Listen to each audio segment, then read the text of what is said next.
It's the end of the world as we know it, and I feel fine. Let's get out of here. Aye. Hello everybody, it's Aaron from God a Minute. This video is about Psalm 45 and how it could relate to the 2025 rapture of the church. So again, Psalm 45 and how it might have prophetic clues to 2025. 45 times 45 is 2025. I'm going to show you this chart. There's something I wanted to share with this chart that I didn't share in my video about 2 days ago. The 5 pillars could represent the Torah, Genesis, Exodus, Leviticus, Numbers, Deuteronomy. And the 4 pillars could represent the Gospels, Matthew, Mark, Luke, and John. So that was shared to me with a brother or sister in Christ. Can't remember who shared that. And there's another comment I'm going to share right here from Tan Butterfly 8282. And this took me so long to find this comment because I forgot which video it was on. I had to check like 3 times, but they said Psalm 45 is the wedding psalm. Thank you so much for that comment. And guys, just thank you for comments in general. When there's comments, people like the videos get recommended and stuff. So putting thumbs up on videos and commenting, even if you just write "Go Jesus Go," it's helpful for the video. But anyway, thank you for this particular comment. Short and sweet. Psalm 45 is the wedding psalm. And I took a look at it like, yeah, that's a big deal. Psalm 45. So again, Aleph Dalet Mem is 45 in Hebrew.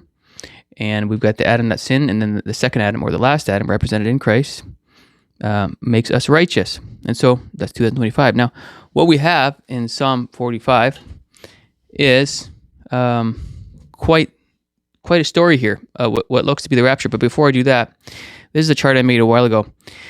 There are 5 books that have 45 chapters. Genesis 45, that talks about Joseph revealing himself to his brothers. We've got Ezekiel 45. There's some measurements in there about 25,000. It's kind of interesting, actually. We got Jeremiah 45. I think it's talking about Baruch. Jeremiah is, what do you call it? The guy that writes stuff. And then we got Isaiah 45 talking about God being incredible and there's nobody like him, and King Cyrus and all that stuff. But I want to focus on Psalm 45. So there's 5 books that have the chapter 45 in it. 5 meaning grace. A lot of people say that. We're at the age of grace.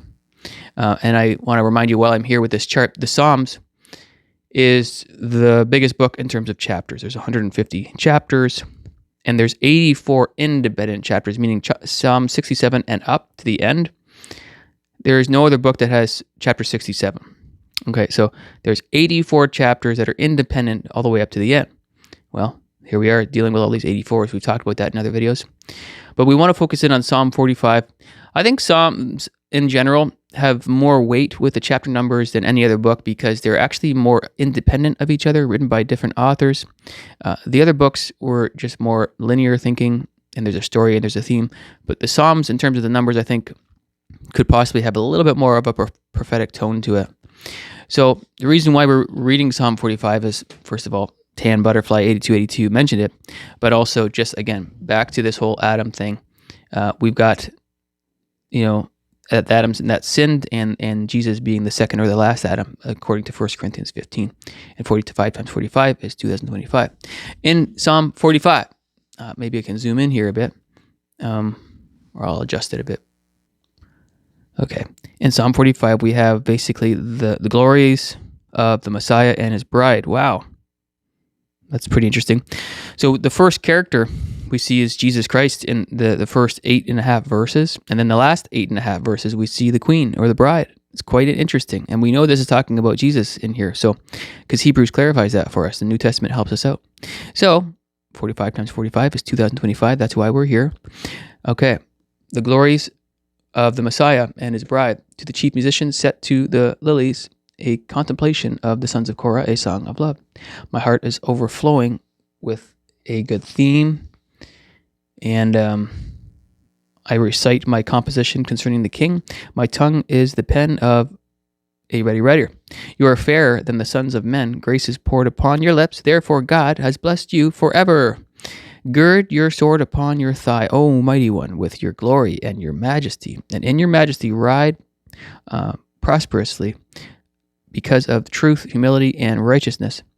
And your right hand shall teach you awesome things. Your arrows are sharp in the heart of the king's enemies. The peoples fall under you. Here's the big one. Your throne, O God, is forever and ever. A scepter of righteousness is the scepter of your kingdom. You love righteousness and hate wickedness. Therefore, God, your God, has anointed you with the oil of gladness more than your companions. Okay, so we're going to pause on that. So, therefore, God, your God, has anointed you. So what does Hebrews do? Hebrews helps us out here. Hebrews 1:8 says this. Hebrews 1:8 and 9. But to the Son he says, your throne, O God, is forever and ever. A scepter of righteousness is the scepter of your kingdom. You have loved righteousness and hated lawlessness. Therefore God, your God, has anointed you with the oil of gladness more than your companions. So Psalm 45, the first half of it is, the Bible tells us it's talking about Jesus, the Son of God. Okay, so now we know that it's talking about Jesus, the Son of God. We're going to continue on here and read a little more. And that's verse 8 now. All your garments are scented with myrrh and aloe and acacia out of the ivory palaces by which they have made you glad. King's daughters are among your honorable women. At your right hand stands the queen in glory from Ophir.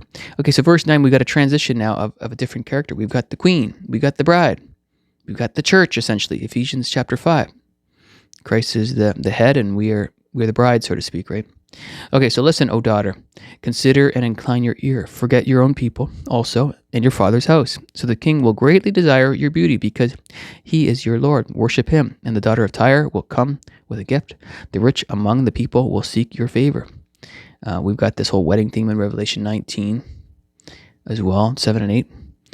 And Revelation 22, the Spirit and the bride say, come. We've got all those themes there. Like I said, in Ephesians 5, that's Christ in the church, like a husband and a bride there. Okay, so verse 13, the royal daughter is all glorious within the palace. Her clothing is woven with gold. She shall be brought to the king in robes of many colors. The virgins, her companions, who follow her, shall be brought to you with gladness and rejoicing. They shall enter the king's palace. And over here, instead of your fathers, shall be your sons, whom you shall make princes in all the earth. I will make your name to be remembered in all generations. Therefore the people shall praise you forever and ever. So what we have here in Psalm 45 is a general theme of, we've got Jesus here and we got the bride over here. It's really, 9 is the transition verse. And so we have 8 verses that are really pointing to Christ, and then we have 8 verses pointing to the queen or the bride of Christ, and we've got this transition verse in verse 9. It's pretty neat. And so we essentially, in this chapter, we have 2 core characters. We've got Jesus and the bride. That's why it's called that, the glories of the Messiah and his bride. And there's some connecting verses with the Song of Solomon and things of that nature. But going back to this chart, you can see here, I'll make it a little bigger. Whoops, that's a little too big, but that's okay. You can see here very clearly, Adam times Adam, 2025, Psalm 45 is talking about Jesus and the bride. We have 4 pillars, we got 5 pillars. The feeding of the 4,000, the feeding of the 5,000, 7 and 12, 7 times 12 is 84. Talked about that last time. 1 plus 2 plus 3 plus 4 plus 5 plus 6 plus 7 plus 8 plus 9 is 45. We got 25 cubits from the north, the west, and the south from the tabernacle, all pointing to what seems to be 2025. We don't know for sure. We're just speculating. But again, thank you for that comment, Tan Butterfly 8282 at Psalm 45 and how it could relate to our 2025 departure. Okay, guys, we're one day closer. Adios, muchachos, and go Jesus, go.